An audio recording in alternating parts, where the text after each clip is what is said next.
எங்களுடைய கட்சியினுடைய அரசியல் குழு உள்ளூராட்சி தேர்தல்கள் முடிவடைந்த கையோடு வவுனியாவிலே மார்ச் மாதம் 10ஆம் தேதி கூடியிருந்தோம்.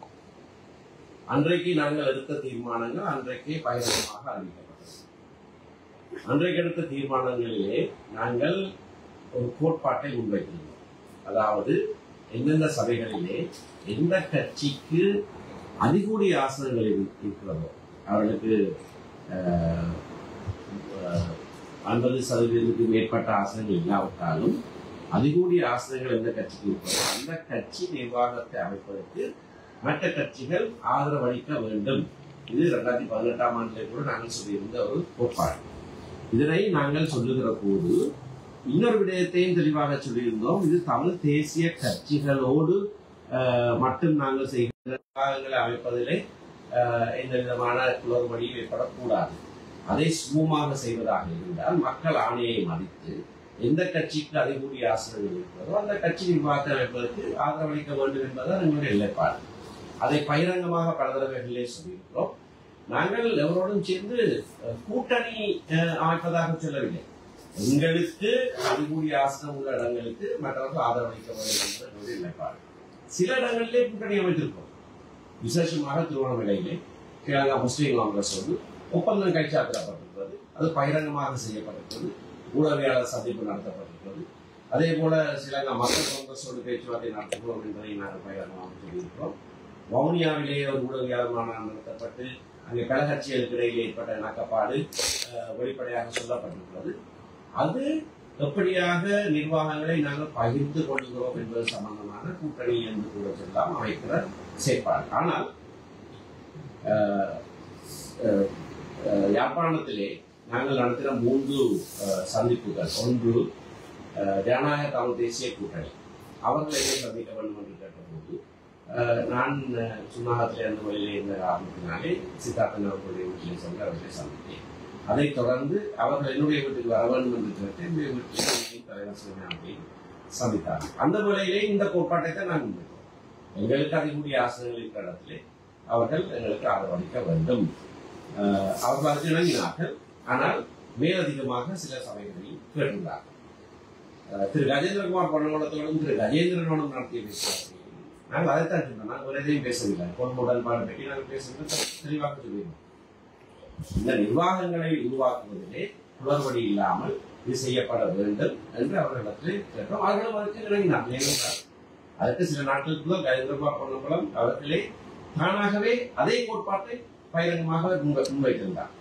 ஆகையினாலே இந்த விடயம் சம்பந்தமாக மற்ற கட்சிகளுக்கு பகிரங்கமாக நாங்கள் தான் அவர்களை சந்தித்து நாங்கள் சொல்லி வருகிறோம். நேற்றைய தினம் தலைவர் சிவஞானம் அவர்கள் ஸ்ரீதர் தேட்டரிலே திரு டக்ளஸ் வாழ்ந்தவோடு பேசிய விடயம் சம்பந்தமாக நான் அவரோடு பேசிக்கிறேன்.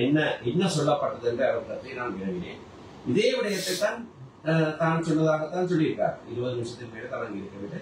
தான் இதே விஷயத்தை, அதாவது எங்களுடைய அரசியல் குழு எடுத்த தீர்மானத்தின்படி சகல தமிழ் கட்சிகளுக்கு நிர்வாகங்களை அமைப்பதற்கு நீங்கள் ஆதரவளிக்க வேண்டும்.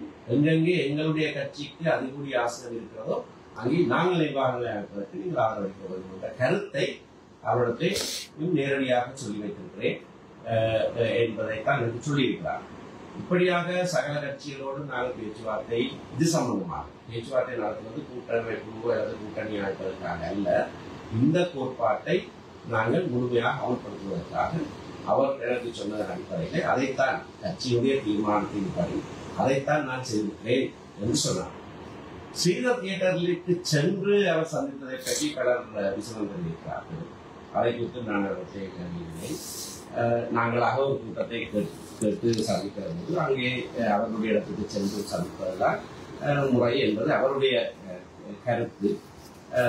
பல இடங்களுக்கு அவர் சென்றிருப்பது எல்லாருக்கும் தெரியும். ஒரு தடவை மன்னாருக்கு சென்று செல்வமலைக்கலானுடைய வீட்டிலே போய் சந்தித்தார். நாங்கள் பெரிய கட்சி தலைமை கட்சி என்றெல்லாம் பார்த்துக் கொண்டிருக்கார்கள். எங்கேயும் போய் அவரையும் சந்திக்க வேண்டும் என்பது அவருடைய நிலைப்பாடாக இருக்கிறது. திரு கஜேந்திரகுமார் பொன்னம்பலத்தோடு நடத்தப்பட்ட சந்திப்பிலே கூட ஆரம்பத்தில் திரு கஜேந்திரகுமார் அவருடைய வீட்டிலே தான் சந்திப்பதாக இருந்தது. அதுக்குத்தான் திரு சிவஞானம் நங்கி இருந்தது. ஆனால் பிறகு நாங்கள் சந்திக்க இடம் மாற்றப்பட்டோம், புதுவட்டிலே சந்தித்தோம். ஆகவே எங்கே சந்தித்தது என்பது சம்பந்தமாக திரு தலைவர் சிவஞானம் அவர்களுக்கு ஒரு கருத்து இருக்கிறது. நாங்களாக கூட்டத்தை கேட்டால் அந்த இடத்துல போய் சந்திப்பதிலே தவறில்லை என்பது அவருடைய கருத்தாக இருக்கிறது. பலருக்கு ஸ்ரீதர் தியேட்டர் என்பது ஒரு அடையாளம் என்ற விடயத்திலே சில விஷயங்கள் இருக்கலாம். அதை நாங்கள் ஏற்றுக்கொள்கிறோம். பொதுரத்திலே சந்தித்திருக்கலாம் அல்லது எங்களுடைய அவருடைய சிவஞானம் அவருடைய வீட்டிலையும் சந்தித்திருக்கலாம். ஆனால் விடயம் என்னவென்றால் சந்தித்த இடம் அல்ல. விடயம் என்னவென்றால் நாங்கள் இவரோடும் கூட்டாட்சி அமைப்பதற்காக கேட்கவில்லை. நாங்கள் அதிகூடிய ஆசனங்களை பெற்ற இடங்களிலே மக்கள் ஆணையை மதித்து எங்களுக்கு சகல தமிழ் கட்சிகளும் ஆதரவு கொடுக்க வேண்டும் என்பதுதான் எங்களுடைய கோரிக்கை. அதை நாங்கள் அவர்களை சந்தித்து கேட்டிருக்கிறோம். பொது வழியிலேயே கேட்டிருக்கிறோம். எந்தவித ஒளிவு மறைவு இல்லாமல் செய்திருக்கிறோம். மாறாக ஜனநாயக தமிழ் தேசிய கூட்டணி அகில இலங்கை தமிழ் காங்கிரஸ் இப்பொழுது புதிதாக ஒரு அமைப்பை ஏற்படுத்தியிருக்கிறார்கள். அவர்களும் திரு டக்ளஸ் சிவானந்தேவை சந்திப்பதற்கு நேரம் ஒதுக்கி இருந்தார்கள். அங்கு திரு சித்தார்த்தன் செல்வதாக இருந்தது. இதையெல்லாம் திரு டக்ளஸ் சிவானந்தாவும் சொல்லியிருந்தார். அதெல்லாம் மக்களுக்கு தெரியாமல் இரகசியமாக அவர்கள் செய்ய முனைந்தது. அது தெரிய வந்தவுடனே கூட்டம் காலவரையிலிருந்து பிற்போடப்பட்டிருப்பதற்கு மக்களுக்கு ஒழித்து தெரிந்தார். நாங்கள் ஒளிவு மறைவு இல்லாமல் எங்களுடைய கட்சியினுடைய தீர்மானத்தின்படி, கூட்டு தீர்மானத்தின்படி நாங்கள் சகல கட்சிகளுக்கும் இந்த அறிவித்தலை கொடுக்கிறோம். இந்த வேண்டுகோளை முன்வைத்திருக்கிறோம். அவ்வளவுதான்.